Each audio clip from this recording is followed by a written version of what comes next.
Hi, this is Corrine with another Wild Divine Bliss video.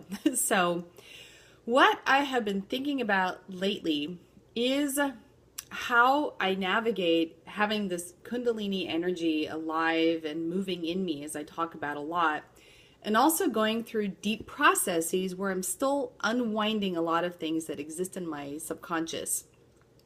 And, we all go through these types of things as we are spiritually growing. We're releasing things that are stuck in our subconscious in order to be able to expand our everyday awareness into these deep subconscious spaces in order to, get rid of self-defeating patterns and also to just be really able to live the type of life we want to that's very self-fulfilled. When I say self-fulfilled, I mean being fulfilled from a deep place within rather than looking for that fulfillment from the outside. And that's such a common thing in our culture specifically, is to look for happiness from the outside. As we've got our televisions, our cell phones, our, people around us, and everything we do, we're taught that the happiness is to be found outside of us. But as we look at all the ancient wisdom and everything the sages and saints tell us, and the mystics, and we know it's true, is happiness is an inside job, as such a cliche, but happiness comes from within when we are truly connected to the divine. So what I wanted to talk about is how having the divine energy, the Kundalini energy moving through you, call it Holy Spirit, Chi, prana, however you wish, when you feel this moving through you and it's balanced in such a way that you feel it moving through your heart energy and it's able to move through your body unobstructed, that's when the energy turns to bliss. And there are methods, thankfully, these days that are easily accessible where you can move the prana through your body in such a way so it's starting to feel like that bliss state. Because when you feel that from within, and it's not emotional, but when you feel that, that's when happiness truly comes from the inside rather than the outside. And then you stop, doing all these, addictive behaviors, even, with the cell phone. And I still do it with the cell phone, of course, It takes a lot to unwind all that stuff.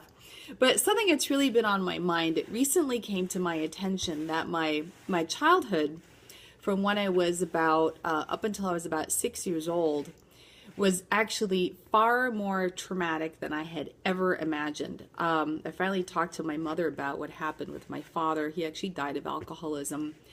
And I knew it was an abusive environment, but I had no idea the domestic violence that my mother had actually put up with and what I had been a witness to. And it's amazing because it's kind of like having amnesia.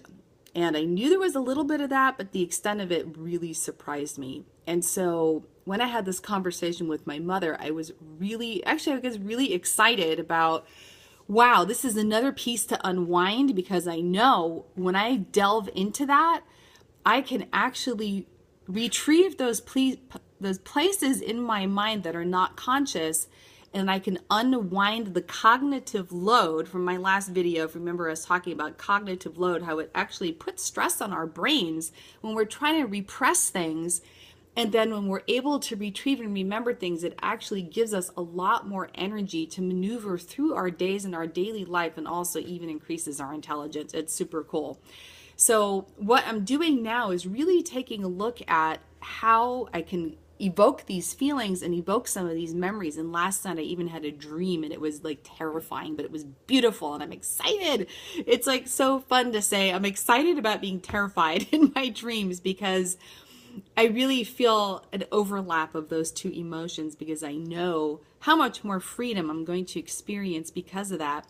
And then how much more energy my body is going to have moving through it in order to have that feeling of the divine and that bliss feeling move through me and expand. And this is what's so exciting. And, that's what I really wanted to talk about today, because every time we're presented with a block of any kind, it's really just an invitation to go straight to it, see it as a gift, and say, ooh, this is exciting because what can I learn, and what kind of energy you actually going to release in your psyche that's going to be able to be used now for your conscious expansion and awareness. So, whether you're actually consciously feeling Kundalini energy, prana moving through you or not, still going through those doorways, passing through the eye of those needles, that is where you're really going to start feeling an expansion in consciousness and really notice the difference in how you're relating to people,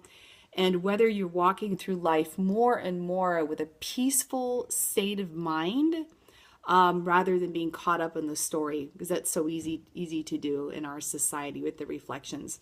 So, one last final thing I want to talk about today is one of the other things I found through my psychology research is if you're trying to change a behavior, surround yourself with people who are supportive and really believe in you.